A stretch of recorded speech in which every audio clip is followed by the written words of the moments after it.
Proprietaries are business entities wholly owned by the Central Intelligence Agency, which either actually do business as private firms or appear to do business under commercial guise. They are part of the, quote, arsenal of tools, end quote. The CIA believes it must have to be an effective intelligent component. Footnote 1. Pausing the reading and reading footnote 1. Testimony of Chief of Cover and Commercial Staff, CCS, January 27, 76, page 20.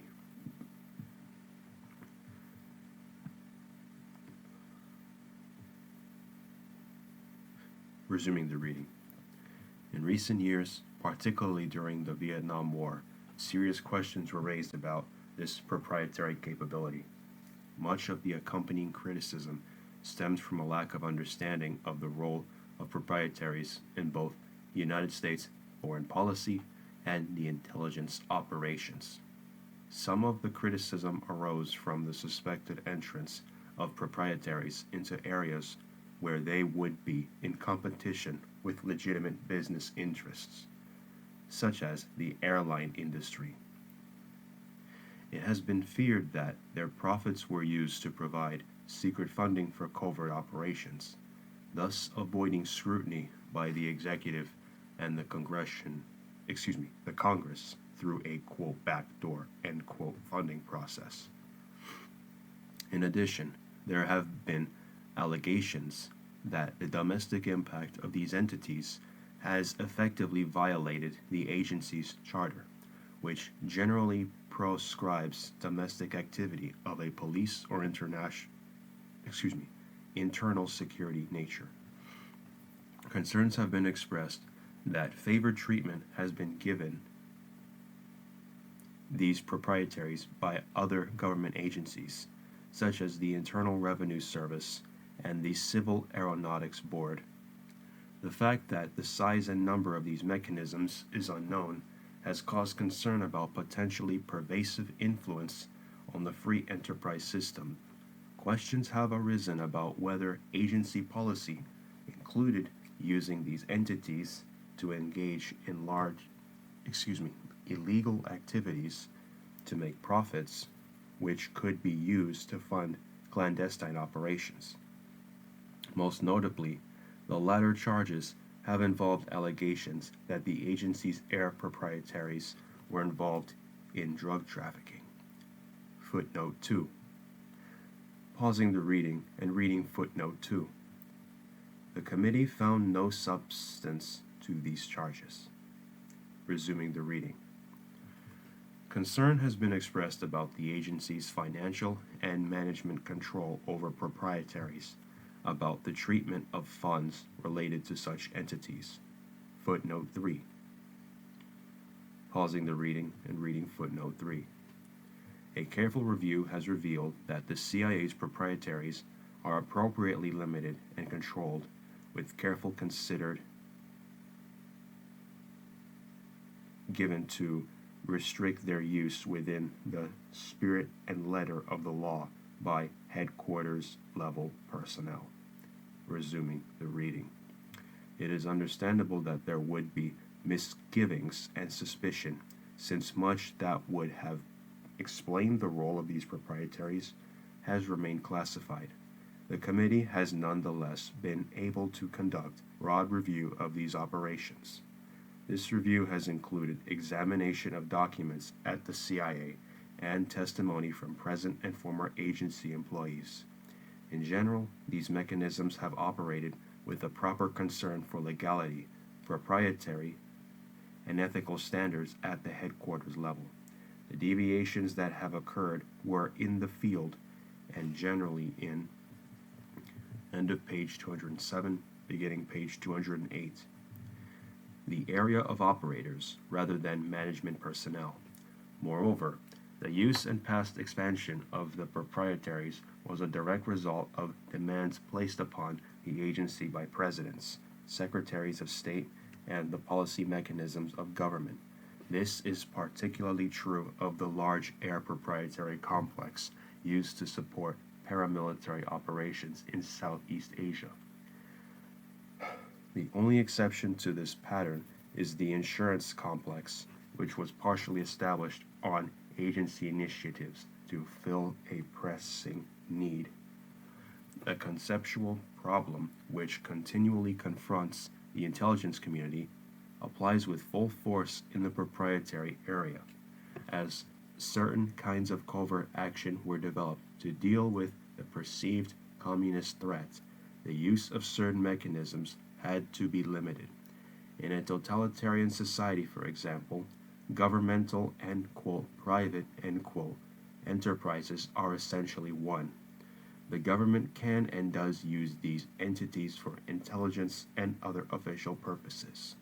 In our society, however, that which is governmental is generally distinct from that which is private. Traditionally, problems have developed when the government has crossed into the private sector. Proprietaries are no exception to this dilemma. They are, in fact, the embodiment of it. Thus, the fundamental question presented in this portion of the committee's inquiry is, can a free and open society tolerate such a confluence of conflicting roles? The committee concludes that it can, provided that the Congress plays a role in the supervision of these mechanisms to ensure that the delicate balance struck in our society between governmental and private actions is maintained. While there may have been a temptation to view proprietaries as "abusive" per se, this attitude was eschewed by the committee. Although there are potential problems with proprietaries, the committee feels that aggressive oversight can protect the rights of American citizens and institutions without the need for a ban on the use of proprietaries, which serve a legitimate intelligence function.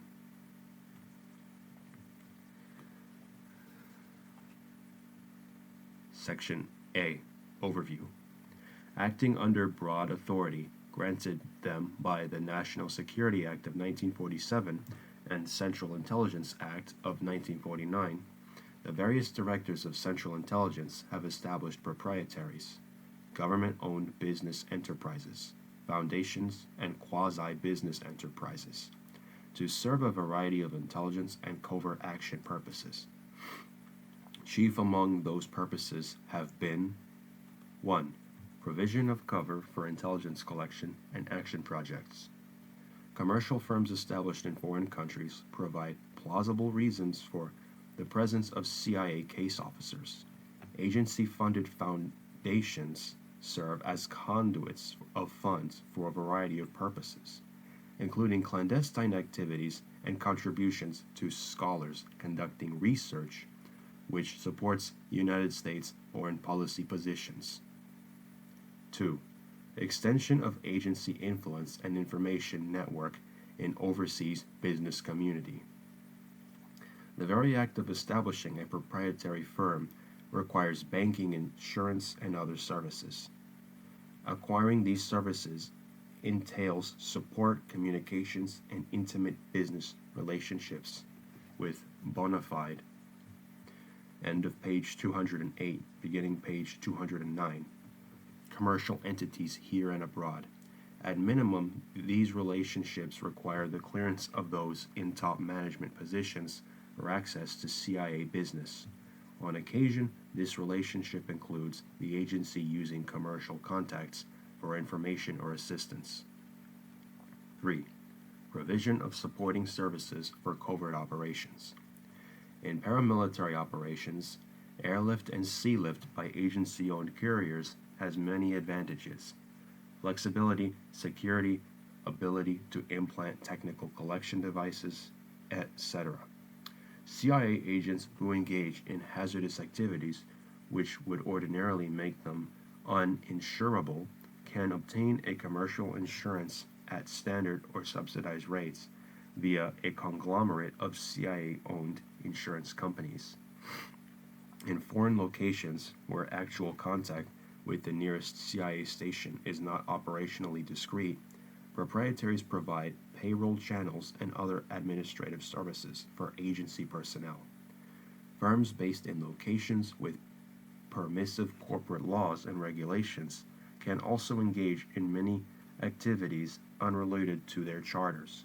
For example, insurance firms can acquire real estate for operational purposes on a non-attributed basis.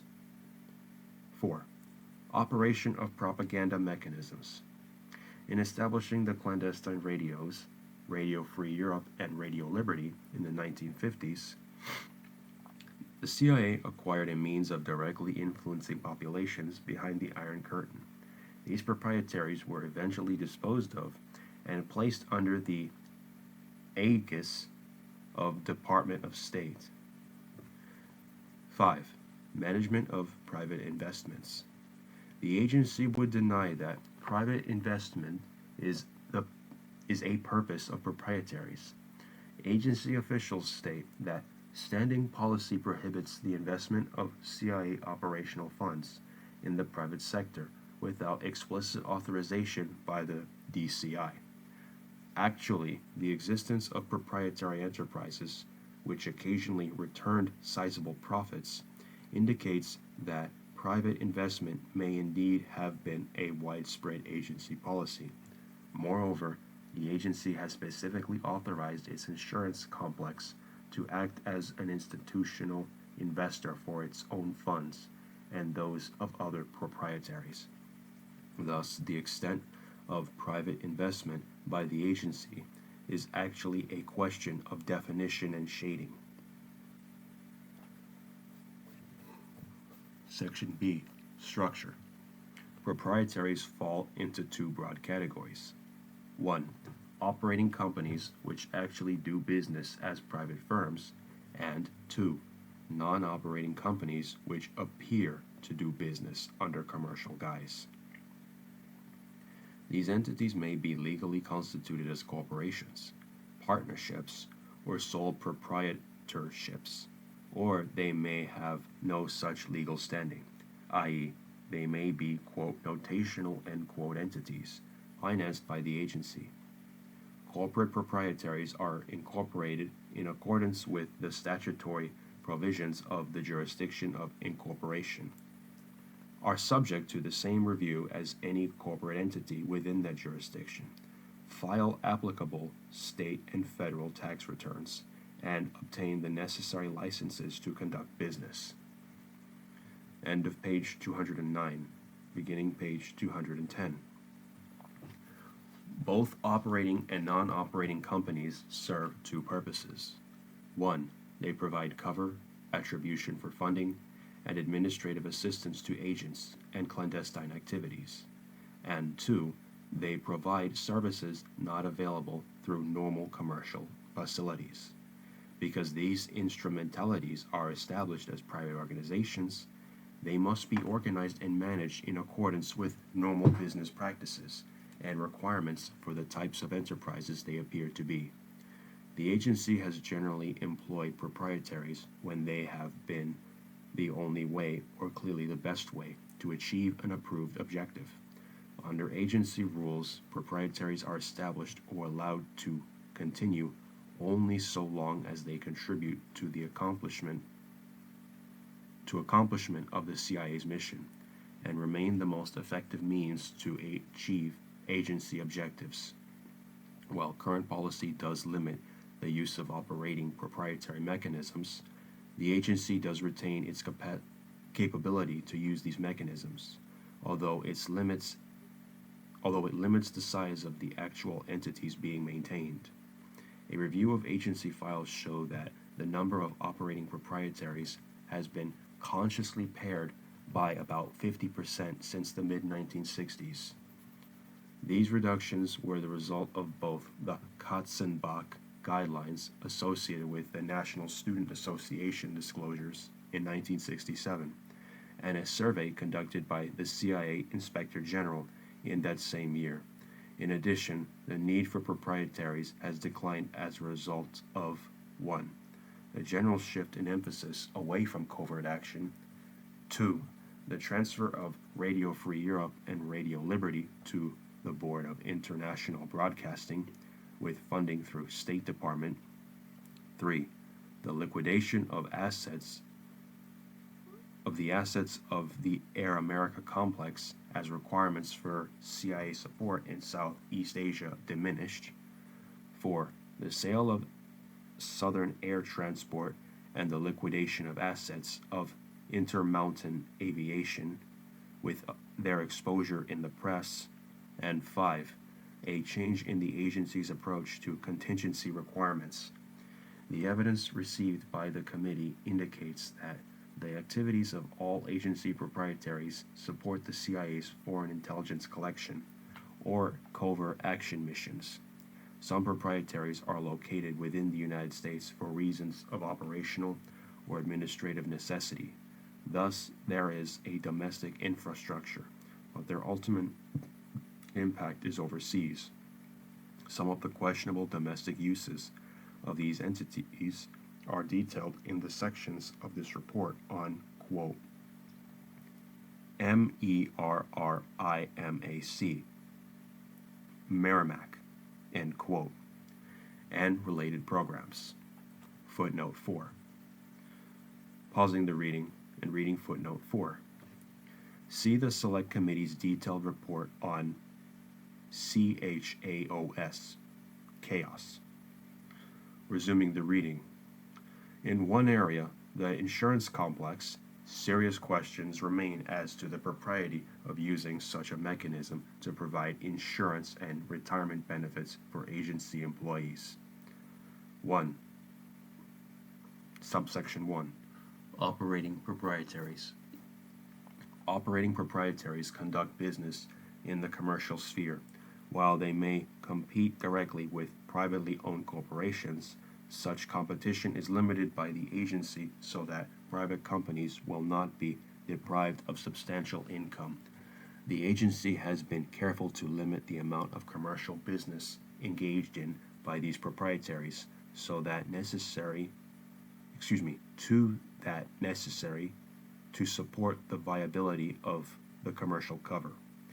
Revenues have been used to partially offset operating costs and aggregate profits over the years have been relatively, end of page 210, beginning page 211, small.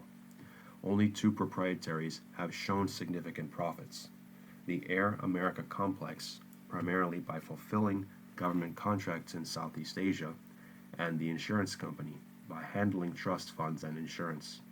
Depending upon the functions they perform, operating proprietaries vary in terms of capitalization and total assets.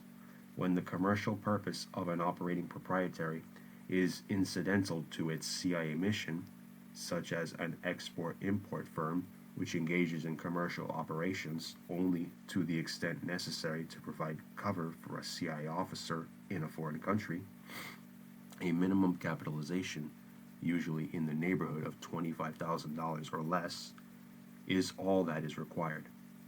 Operating proprietaries whose commercial purposes are in themselves essential to the CIA mission require much larger capitalization and investment. They are staffed by agency personnel and cleared commercial employees. Among the agency's operating proprietaries of this type are a few management companies and non-operating proprietaries with substantial assets. The agency's largest operating proprietaries have been Air America, the insurance complex, and Intermountain Aviation, Inc. Air America, the agency's largest proprietary, provided air support for CIA operations in Southeast Asia. This support was under cover of a commercial flying service fulfilling United States government contracts. Corporate headquarters were in Washington, D.C., with field headquarters in Taipei, Taiwan. The insurance complex provides a mechanism for both the payment of annuities and other benefits to sensitive agents, and self-insurance of risks involved in covert operations. The complex was formed in 1962 as a clandestine commercial support mechanism to provide death and disability benefits to agents or other beneficiaries when security considerations precluded payments which might be attributable to the United States government. This function was broadened to include assumption of many risks incurred by operational activities. The complex has administered agents' escrow accounts and life insurance, and provided an annuity and pension programs for selected agent personnel employed by the agency. These programs are solely for the purpose of meeting the agency's obligations to personnel who have rendered services over a substantial period of time and who are not eligible for normal United States government retirement programs. Individuals who qualify for the CIA retirement system or the civil service system are not handled through the proprietary system. The complex has also been used to provide a limited amount of support to covert operations, specifically for the acquisition of operational real estate as a conduit for the funding of selected covert activities. Intermountain Aviation Inc. provided a variety of non-attributable air support capabilities which were available for quick deployment overseas in support of agency activities. The assets of Intermountain have been sold with operations ceasing February 28, 1975, and the corporation is in the process of being dissolved. The combined net worth, assets minus liabilities, of the operating propriety companies is approximately $57.3 million. Although some, end of page 211, beginning page 212, are commercially self-supporting, such as those in the insurance complex, most of these companies usually require budgetary support. 3 of these operating proprietaries will be described in the following pages to indicate why they came into existence, what they did, the management, operations, and control environment in which they operated, and what impact they may have had on the private sector. In addition, this discussion will supply the necessary factual reference for the committee's recommendations. These recommendations reflect the considered judgments of the committee, which were formulated after hearing the views of current and former CIA employees and those of other knowledgeable individuals. The Security Project. In 1958, at the time construction of a new CIA headquarters building in Langley was initiated, a small counterintelligence operation was established to maintain surveillance of the site to prevent hostile penetration and sabotage. It was successful in its objectives, and upon occupancy of the building in 1962, the Security Project was established. From a single office in Virginia, the project expanded to 4 field offices and grew from a single firm into 3 separate corporations. The parent organization operated in the greater Washington area. This operating proprietary was a commercial corporation which performed security services on a competitive basis. The firm also conducted operations for the CIA's Office of Security. This operation was successful, with customers utilizing the proprietary for document destruction, consultation, guard work, and security clearance investigations. This company developed business contracts with agencies of the federal government and commercial firms, because the provisions of the, quote, Anti-Pinkerton Act, end quote, footnote 5, prohibit a company engaged in investigative work from contracting with the federal government. The agency formed a separate company to manage commercial firms as funding mechanisms for investigative work levied by the Office of Security. Pausing the reading and reading footnote 5. 5 U.S.C. 3108. Resuming the reading. The new company was headquartered in California. As activity expanded and work increased, a third corporation was organized and headquartered in California. In early 1966, the original company merged with the third firm, which remained incorporated in the state of California. The corporate officers and the board of directors of all three companies consisted of the same persons. Subsequently, the merged corporation was sold and new legal strawmen were introduced as officers, directors, and shareholders. In March 1966, a new home office was established in Virginia to enhance administrative efficiency, monetary controls, and cover viability. This, quote, home office, end quote, with its investigative charter, has been used to conduct covert investigations. In addition to conducting investigations, the project was used in the following activities. 1. Covert monitoring of construction of CIA headquarters building. 2. Monitoring of construction of buildings which were to be occupied by agency components. End of page 212, beginning page 213. 3. Covert monitoring of construction of CIA printing services building. 4. Surveillance of Department of Defense civilian employees suspected of being potential defectors to the Soviet Union. 5. Testing security effectiveness at Domestic Directorate of Science and Technology sites and contractor facilities. 6. Merrimack, monitoring of dissident groups in Washington, D.C. Footnote 6. Pausing the reading and reading footnote 6. This particular project and other aspects of the project's domestic activities are treated in greater detail in the committee's staff report on chaos. CHAOS.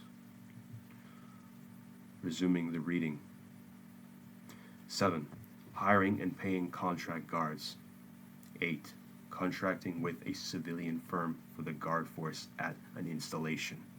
9. An operation to recruit, process, and train undercover internal security agents for the Bureau of Narcotics and Dangerous Drugs. 10. Security support for Directorate of Science and Technology projects, consisting mainly of badging and entry controls, background investigations, and escort of sensitive material. This is the only such activity currently being serviced by the project. 11. Physical surveillance of an agency courier suspected of living beyond his means, including a surreptitious entry into his apartment. 12. Physical surveillance of an agency employee, quote, who maintained contact with people of questionable loyalty, end quote, including an audio penetration of the employee's apartment and a mail cover. Only one office is currently in operation as part of the project. Over the past years, its commercial projects have included badging operations for private companies, i.e., airlines, schools, etc. The company has never made a true profit. To maintain its image among its competitors, however, its books reflect a small profit on which federal and state taxes are paid. The office presently employs 4 staff agents, 5 contract agents, and 14 proprietary employees. During fiscal year 1974, the project expanded 2.9% of the Office of Security budget. The project expended 2.9% of the Office of Security budget. As noted, this security project has provided the Office of Security and agency operators support on sensitive covert operations and investigative matters, counterintelligence and counter-espionage support for agency components, custodial support, technical and physical support in surveillances, and agency proprietary support. The project has also conducted special non-governmental and sensitive inquiries. Its commercial activities have included internal security management, security surveys, counter-audio measures and inspection, management of security protective equipment and devices, classified material storage, secure destruction of classified waste, incinerator equipment sales, personnel investigations, and industrial undercover activities. A unique example of its agency security function was a project which utilized both security, quote, probes, end quote, and security, quote, penetrations, end quote. A security probe is a test of the current effectiveness of a security system within an agency installation. A security penetration is an internal investigation and a search which attempts to locate subversive elements at a facility. Such a penetration seeks to detect those who may be engaged.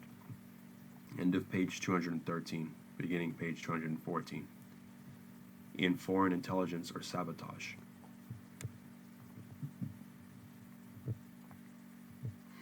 And those who, by lack of security discipline or gross malfeasance, may be weakening the security structure of the facility. In essence, penetrations are counterintelligence against a domestic installation. In one instance, an agent was sent under the natural cover of a union construction man to an agency contractor to gain employment as a pipe fitter. Footnote 8. Pausing the reading and reading footnote 8. He was, in fact, a legitimate tradesman. Resuming the reading. He succeeded in gaining access to the target and developed information on the installation and its personnel. Similar probes were also conducted against other companies contracting with the federal government. The proprietaries, which are part of the security project, have helped maintain the security required by sensitive agency operations. Their utility, however, as in the case of nearly all proprietaries, is relative to policy demands and, quote, flap, end quote, potential. As one agency commentator phrased it, when Newsweek revealed the relationship of two Boston lawyers with the CIA in setting up proprietaries, proprietaries have been and will continue to be an important tool to achieve selected operational objectives. Their use, however, has been drastically cut back, more because of changes in the international scene and in operational priorities, than as a result of embarrassing exposures. Footnote 9. Pausing the reading and reading footnote 9. Newsweek, May 19th, 75, pages 25 to 28. Resuming the reading. As has been the case with nearly all other proprietaries, not everyone within the agency has been satisfied with the existing mechanisms of the security project. There has been consistent review, criticism, and internal restraint due to a fear and suspicion that entities which are, quote, out there, end quote, may not readily respond to the leash. For example, in June of 1964, the chief of the Operational Support Division wrote to the Deputy Director of Security, Investigations and Operational Support concerning project policy and procedures. In terms of operational objectives, he noted that they had, quote, created an operational support entity of dubious capability and with ill-defined objectives or purpose, end quote. He suggested that they, quote, look this ugly duckling in the face, end quote, and see if it could be terminated gracefully or, quote, see if we can nurture it into a productive and responsible bird of acceptable countenance, end quote. Footnote 10. Pausing the reading and reading footnote 10. Memorandum from Chief Operational Support Division to Deputy Director of Security, 6/64. In many cases, these concerns dealt with the inability of the entity to provide adequate cover for itself in order to more adequately fulfill its role. In one instance, the physical backstopping of this project was inadequate. After this was rectified, one official noted, quote, "It is felt that this step has strengthened the corporations cover in 2 East Coast cities so that now the company would withstand any inquiries, except that of an official government investigation." End quote. Resuming the reading. The chief of the operations division wrote that he, quote, "received the definite impression that there may be some gray area with regard to the internal channels of command and administrative direction." End quote. He noted that there was confusion resulting from a lack of a clear-cut distinction, quote, "at just what level policy matters may be decided." End quote. Management procedures for the project were such that, quote, "under the current," end of page 214, beginning page 215, "status, everyone may take credit, but no one could be blamed." End quote. With regard to operational capability, he noted, "Quite candidly, I am somewhat concerned about the operational capability of the project. It seems, as a result of its Topsy-like growth, to be oriented toward the military and the building trades. Quite candidly, it is felt that the base must be broadened. Further, I am far from convinced that we have yet developed anywhere near the professional status necessary to, quote, sell, end quote, this project as one having unique operational capabilities, sufficient to justify its existence. In other words, I am not impressed with the capability as it now exists, nor am I sure that we can sell this product and then be assured that it can perform in a satisfactory manner." Footnote 11. Pausing the reading and reading footnote 11. IBID. Resuming the reading. His comments concerning the attitude of agency personnel were not unique to this proprietary. They are included here to illustrate the special problems posed by these entities. His remarks also show the dangers inherent in some areas of this activity. It would seem that this agency, particularly operating components, are insistent upon pursuing an, quote, ostrich policy, end quote, when it comes to their operational security procedures.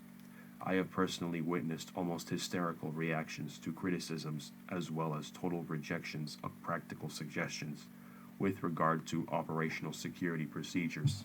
Now it seems to me that we are going about this in a very awkward and embarrassing manner.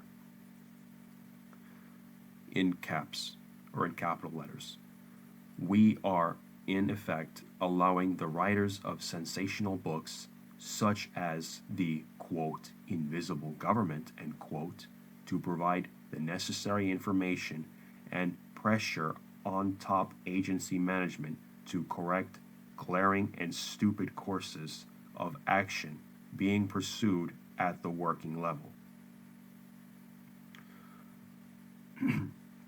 Now it returns to regular capitalization and grammar. I have been the object of considerable personal ridicule due to my stance in opposition to the unrealistic cover and operational security procedures as they relate to certain aspects of, in brackets, CIA operational base, end brackets. For example, in capital letters, if, in capital letters, or in regular letters, we had the authority and capability to have made an objective probe of this sensitive activity, we may have been able to surface surfaced these obviously ridiculous procedures in such a manner that corrective action would have taken. Now is the time to present the case in light of the abiding fear of publicity currently permeating the agency. I recommend that we go after the authority to make independent, unilateral probes and or probes requested and known only at the very highest levels of the agency, with the results discreetly channeled where they will do the most good. There necessarily follows the unpleasant subject of money. As distasteful as it may be, it is no good to have the authority without a sufficiently large confidential. End of page 215, beginning page 216. Fund set aside and earmarked for independently initiated activities. Footnote 12. In brackets. Emphasis in the original end brackets. Pausing the reading and reading footnote 12. IBID.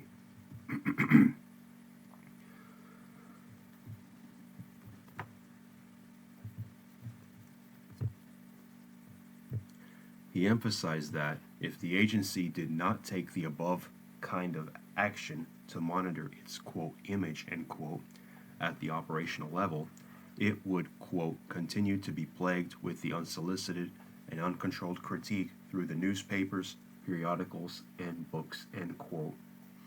He critically concluded, further, I challenge anyone to deny that such exposes to date are largely true and usually the result of our own, quote, ostrich policy, end quote, and refusal to face the fact that we have operated in some relatively amateurish manners over the years. Footnote 13. Pausing the reading and reading footnote 13. IBID. Resuming the reading.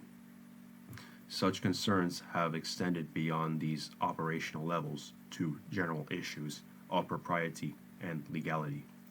As noted earlier, the so-called, quote, Anti-Pinkerton Act, end quote, prohibited the office's continued contractual relationship with private companies or their employees for purposes of conducting investigations or providing cover. The General Counsel responded as follows. I am aware that in fulfilling the responsibilities placed upon your office in support of the agency's mission, many investigations must be conducted without revealing government interest. Absent the relationships you question, you could not discharge your responsibilities. It is this inability to accomplish your tasks which causes recourse to the agency's rather broad statutory authority to expend funds as contained in Section 8 of the CIA Act of 1949 as amended. This authority provides A. Notwithstanding any other provision of law, sums made available to the agency by appropriation or otherwise may be expended for purposes necessary to carry out its functions, including 1.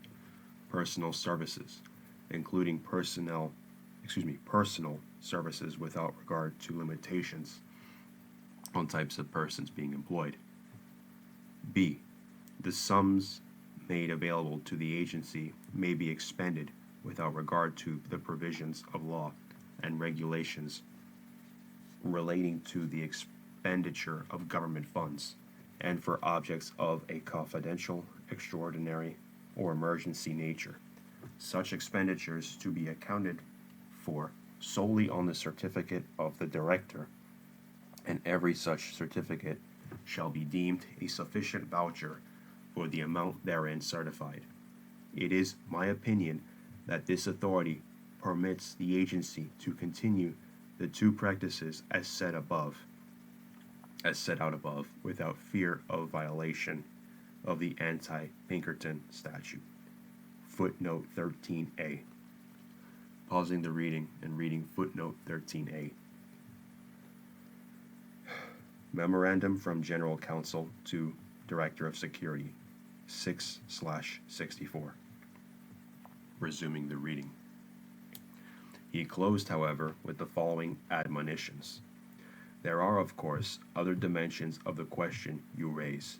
As a matter of policy, I believe the practices should be reviewed at the highest levels within the agency. And perhaps, end of page 216, beginning page 217, cleared with the agency's oversight committees. In addition, if one of these relationships became public, it must be recognized that there will be allegations that the law has been, violated. On balance, it is my view that these considerations are not so significant as to warrant a termination of the two practices with the three companies. It is suggested, however, that any subsequent projected association with detective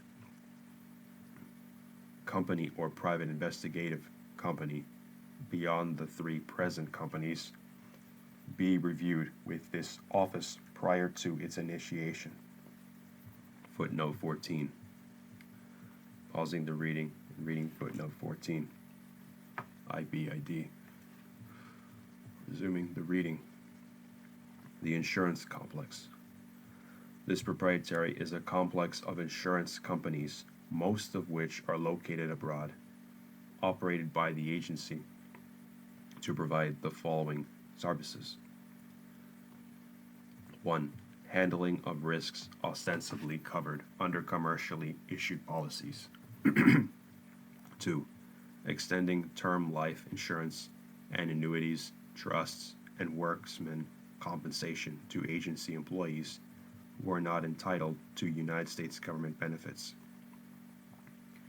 3. Handling escrow accounts for agents. And 4. Limited operational support and investment activities. Footnote 15. Pausing the reading and reading footnote 15. Escrow accounts are established when an agent cannot receive his full payment from the CIA without attracting suspicion. The funds not paid to the agent go into escrow accounts and are invested under the complex. Resuming the reading. Origin.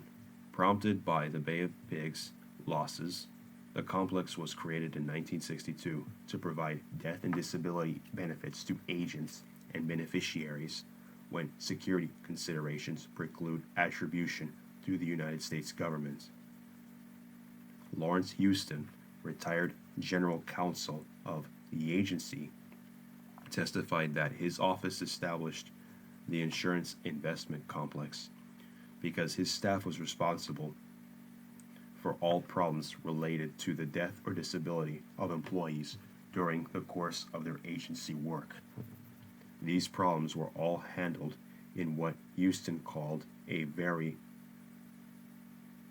quote, sketchy way, end quote, which he felt was undesirable from all points of view. When the agency went into air proprietaries on a large scale, additional risks arose which simply could not be underwritten commercially. So, somewhere in the late 1950s or around 1960, I think I was the one that posed that we might organize our own insurance entities. Footnote 16. Pausing the reading and reading footnote 16. Lawrence Houston testimony, January 15th, 76, page 61. Resuming the reading. A single event served as the catalyst for the establishment of the complex. Houston recalled in latter testimony that the event that brought it into focus was the death of 4 airmen in the Bay of Pigs. These men were not supposed to have engaged in the fighting and were training on the mainland. But when the Cumans were either exhausted or unable to fly anymore, they pitched in, went over the beach, and were shot down. End of page 217. beginning page 218. And I will stop here for this recording.